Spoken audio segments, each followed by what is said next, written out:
Uite, acum vine valul mare. Oh my god! Uite acolo.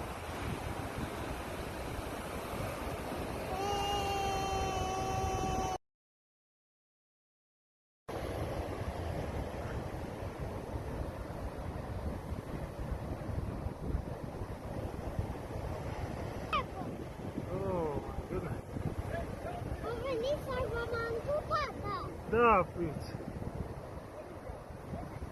Ca să țină sus, să nu te duci în apă.